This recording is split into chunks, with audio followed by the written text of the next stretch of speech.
Hey guys, welcome back to the channel. So here's a newly updated Shaddoll deck for you guys. So this is my pure Shaddoll deck, and yeah, it actually has some of the new support from Ghosts from the past, and honestly, I really like what the new cards can do. So anyway, not to waste too much time, figure let's go and get started. And yeah, let's go from here. Alright, so the main deck is 40 cards, starting off with 3 copies of Shaddoll Wendy. This is probably going to be the best card in the entire deck. This card special summons a Shaddoll monster directly from your deck, whether you use the flip effect or the effect where it's sent to the graveyard. I mean, all the Shaddolls kind of have that sort of effect anyway. And plus, you can only use each effect, well, one effect of the Shaddoll monsters once per turn and only once that turn. So use your Shaddoll monsters wisely. Next, 3 copies of Squamata. This card can either pop a card or pop a monster, or you can Foolish Burial another Shaddoll card. A lot of people, in fact, last time I did a Shaddoll video, someone was pointing out that Shaddoll Squamata only sends the monsters. That is not true, because in its text it says you can send 1 Shaddoll card. So yeah, you can send anything, including the spells or traps. So yeah, Squamata, definitely an amazing card. Next, 2 copies of Ariel. Ariel is still really excellent to run into, especially because, you know, it's a 3-in-1 DD Crow. So, and graveyard effects are still a thing, so just bear that in mind. And plus, the fact that you can get rid of resources out of your opponent's graveyard, that's pretty nice. Next, 2 Hedgehog. Hedgehog is your searcher. Whether you use the flip or graveyard effect, you can search out a spell or trap, or you can add one of your Shaddoll monsters depending on how well you use it, basically. For the one-ofs, these are basically your utility cards. I'm running 1 copy of Beast for draw power, 1 Shaddoll Dragon to get rid of spells and traps, 1 Falco is another extender or another revival piece for your other Shaddoll monsters if you use the flip effect. And of course, can't forget the new ones, Shaddoll Genius. I actually greatly underestimated this card. At first, I didn't think it was going to be that good until I actually looked into it a little bit more. I was like, oh, this card is actually better than I thought. So the effect reads that flip effect, you can target 1 Shaddoll monster you control. That face-up monster is unaffected by monster effects this turn. Okay, that part is not too relevant. But the most relevant part of this card is this. If this card is sent to the graveyard by a card effect, so again, by fusion, you can target 1 effect monster on the field. Neither player can activate that target's effect on the field this turn. So keep in mind, this is technically a negate. Well, not necessarily, but it keeps them from activating effects. So, for example, if your opponent had an Appaloosa, for example, you can chain block your Shaddoll Genius, and then, of course, yeah, you're going to force out a negate regardless, but that means Appaloosa will no longer be able to activate her effect to continuously negate other cards. So that is actually pretty good. And again, this card can actually be chain link, can be the last of the chain link. So like, for example, if you send a Hedgehog and Genius together, you can make this chain link 2, force out a negate, and still get your combos rolling. So that's one of the reasons why people are leaning towards the Genius now, because again, it forces negates, and if your opponent doesn't have a way to respond to it, then yeah, it can really come in handy. Next, 1 copy of Shaddoll Hollow. I really love the art on this thing. This thing's awesome. Now, a lot of people don't like it, but I personally do see some hidden potential with this. So, flip effect, you can target 1 face-up monster your opponent controls, send it to the graveyard, and if you do, banish that monster. Or, I'm sorry, I missed a line. Let me do that again. You can target 1 face-up monster your opponent controls, send 1 Shaddoll monster with its same attribute from your extra deck to the grave, and if you do, banish the monster you targeted. So, I apologize. I missed a little bit of text there.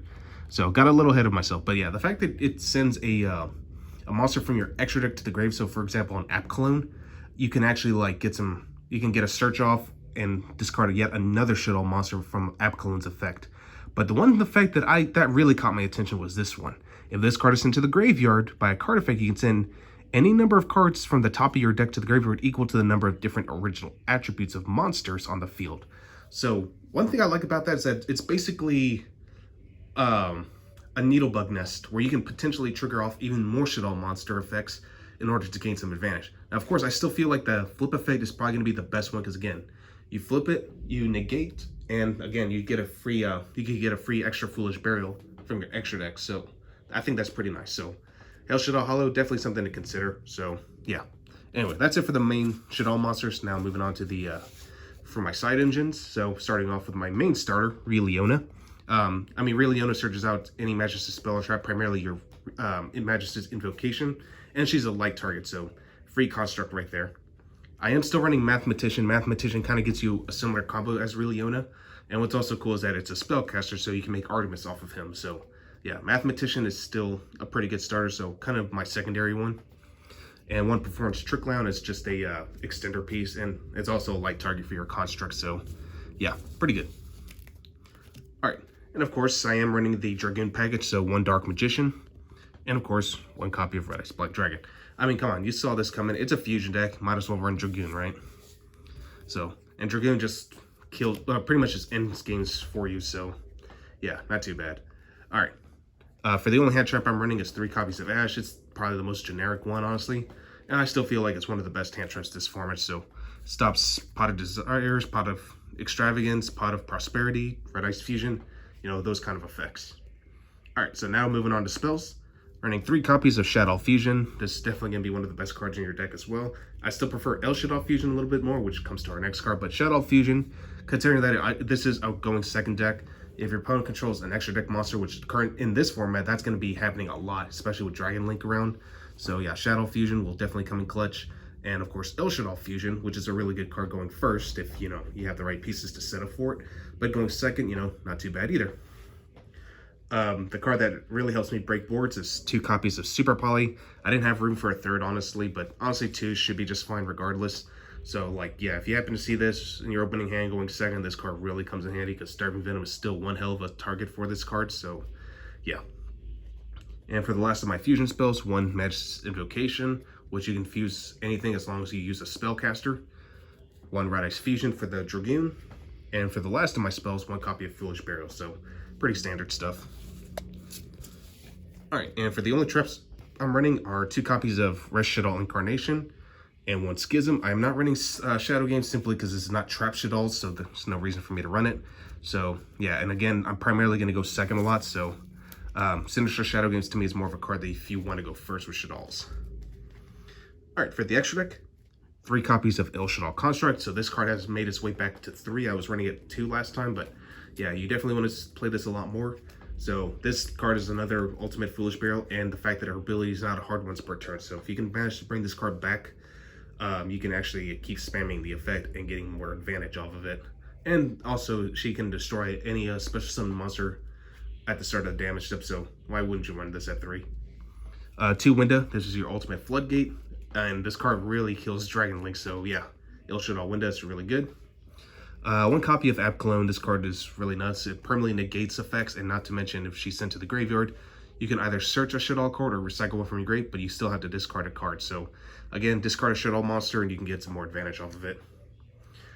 Next, 1 copy of Shekinaga. Shekinaga is really good because A, it's an Earth monster, and B, Earth Machine is actually a pretty solid rogue deck right now, so it could also be a potential Super Poly target, but also the fact that she's got a big body and she can negate the effects of special summon monsters. So yeah, El Shaddoll Ab Cologne, don't underestimate it. It's actually really good.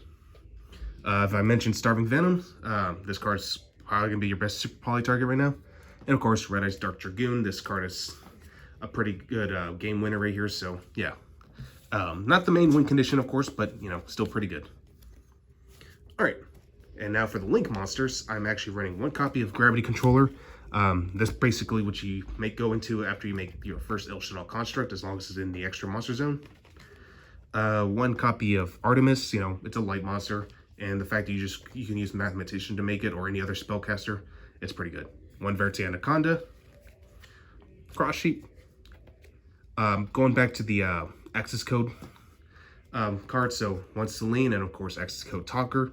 Of course, you don't have to run this part of the engine. You could actually go for IP Masquerena or even, and also Underworld Goddess too, if you don't have access to these cards. But yeah, I definitely like this combination right here.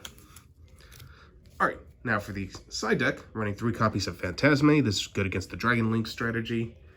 3 copies of Sideframe Gear Gamma. Of course, you got to run the 1 driver, sadly. I don't main deck it anymore simply because, you know, at times I've bricked with it. It's good when it works, but again, that driver can kind of kill you. And if you don't have a follow-up play, yeah, it's not as good as people assume. 3 copies of Dark Ruler No More, another good going second card. Cosmic Cyclone to deal with back row, as well as Harpy's Feather Duster. And for anything that's like, that makes a big board, like Dragon Link or back row, Evenly Matched is definitely the card to go. So you could also go Nibiru if you want to, but I think Evenly Matched is pretty funny, so I figured why not, right? Anyway, that's all I got for you guys today, so I'll catch you guys again next time.